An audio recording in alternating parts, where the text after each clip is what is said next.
మనం ఎప్పుడూ సీతారాముల వారి గురించి ఎన్నో కథలు, ఎన్నో పాటల రూపంలో వింటూ ఉంటాం కదా. వాళ్ళని ఏదో రకంగా తలుచుకోకుండా ఉండం.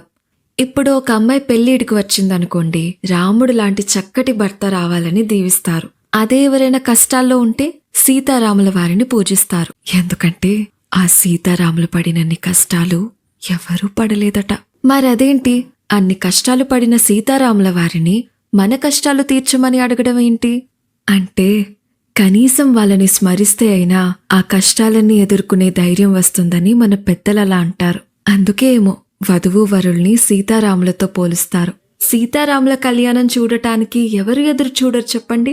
కానీ ఎప్పుడైనా ఇది ఆలోచించారా, అసలు స్వయంవరం ముందు సీతాదేవి మనసులో ఎన్ని ప్రశ్నలుండి ఉంటాయో అని, అసలు ఆ రాత్రి ఎలా గడిచి ఉంటుందో అని? లేదు కదా. మరి ఇప్పుడు ఆలోచిద్దామా? ఈ సన్నివేశాన్ని ఎంతో అద్భుతంగా రచయిత భరద్వాజ్ గారు చిన్న కథ కాదు సినిమాలోని నీలిమేఘములలో పాటలో వర్ణించారు. అయితే ఆయన ఏమన్నారో తెలుసుకునే ముందు, మీరు మా ఛానల్ని ఫస్ట్ టైం చూసినట్టయితే లేదా ఇంకా సబ్స్క్రైబ్ చేసుకోకపోతే వెంటనే సబ్స్క్రైబ్ చేసుకోవచ్చు కదా. ఎందుకంటే మా కంటెంట్ కూడా చిన్న కథ కాదు. స్వయంవరం ముందు రోజు రాత్రి సీతాదేవికి నిద్ర పట్టక మనసు నిండా ఎన్నో ప్రశ్నలతో సతమతమవుతూ ఉందట. ఎలా అయితే వర్షం పడే ముందు కమ్మే నీలి మేఘాలలాగా తన మనసు కూడా అలజడితో కమ్ముకుందట. ఆ సముద్రపు తీరాలే కన్నీటి దారలుగా మారాయట. రేపు స్వయంవరంలో గెలిచేవాడు, ఆ విల్లును మోయగలిగేవాడు గొప్ప వీరుడు కావచ్చేమో కాని పెళ్లి అనే బాధ్యతలను మోయగలడా అని. శత్రువులు సైతం ఓడించగలవాడు, తన అలకను అర్థం చేసుకుని బుచ్చగించగలడా అని.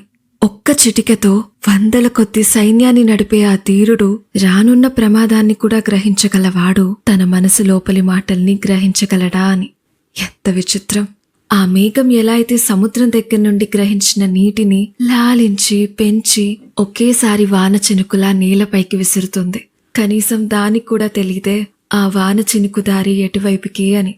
అలానే స్వయంవరం కూడా ఒక మాయ. పేరుకే స్వయంవరం, లేకపోతే నేను స్వయంగా వరించే వీలు లేదే. అసలు రెండు మనసులు ముడిపడగలవో లేవో అని ఒక విల్లు నా పెళ్లినెలా నిర్ణయిస్తుంది అని బాధపడుతూ ఉంటే అప్పుడు అర్థమైందట, పోటీకి వచ్చేవాడు స్వయాన ఈ అనంత విశ్వాల్ని ఏలే ఆ వరందాముడే అని.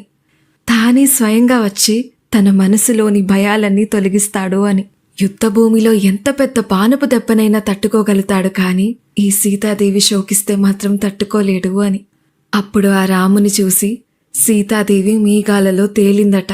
ఆ సముద్రపు తీరాలే ఆనంద బాష్పాలుగా మారాయట.